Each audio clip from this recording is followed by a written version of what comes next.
How are you? Great. I think lunch is finally over. Well, the president hasn't said he will do that. He said that he is considering it. White House counsel's office is also examining it. And even some Democrats who would prefer the president not do that, would prefer the president not be the president probably, have grudgingly admitted that he does have the authority to do so. The reluctance also, though, Kristen, is that why let Congress off the hook yet again? Congress really has failed to do its job, including Republican and Democratic-led Congresses. They failed to do their jobs on immigration for a very long time. He is not talking about that at all. He's not giving a likelihood. He's not saying yes or no. But he's made very clear to you and the public. So I think Americans should want to tune in to the first national address by President Trump on an issue that concerns all of us. All of you have me stand here from time to time and ask me as a woman, as a mother. So let me tell you something. As a mother, I'm very troubled that young girls and women are being trafficked. I don't know how many, but I know the number's not zero, ladies and gentlemen. And yes, it bothers me, and I hope it bothers you. I think Americans need to hear from their president, their commander-in-chief, why he sees this as a security and a humanitarian crisis at the border. If we talk of terrorists in the hemisphere, and so she does not want anybody to make. And the president is more than happy to meet again with the Big Eight, as they call them, anytime they're ready. He's made that clear all through Christmas and New Year's, over the vacation, last week, this week.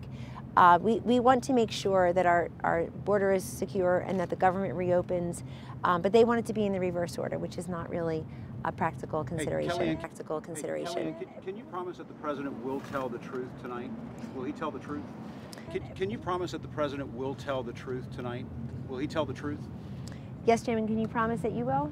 I will. The whole truth absolutely. and nothing but the truth, so help you God? I'm not the Am one I who allowed has to the mention God to alternative facts you? problem like you do. No, well, will the that, president, Jim, I know that's tell the the truth. truth? Make sure that goes viral. Okay. This is why, by the way, this is why I'm one of the only people around here who even gives you the time of day. Can you guarantee And that the let me president's get back in your face, because you're such a smart ass most of the time, and I know you want this to go viral. A lot of these people don't like you.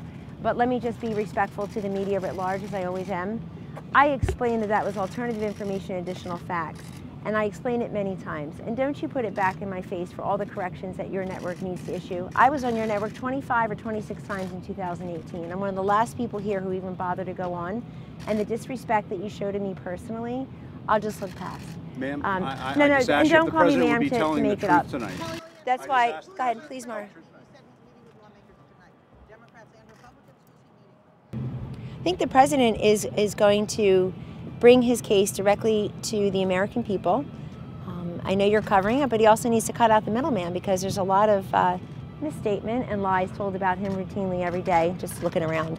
And so he needs to make sure that he can get his message directly to the American people. But a lot of this will strike the public as brand new information. I'm not going to get ahead of his speech. I've seen drafts of it, and this is up to him. It will be in his voice, directly to the American people. I know you're covering it, but he also needs to cut out the middleman. Well, the president's concerned about them too, and OMB has been talking about some of the mitigation strategies, as have some of the other agencies. They're working on that as well. And the president very much sympathizes with that. He's following this as well, but he wants to make sure that we're all safe. His first and solemn duty is to keep us all safe in this nation, and we're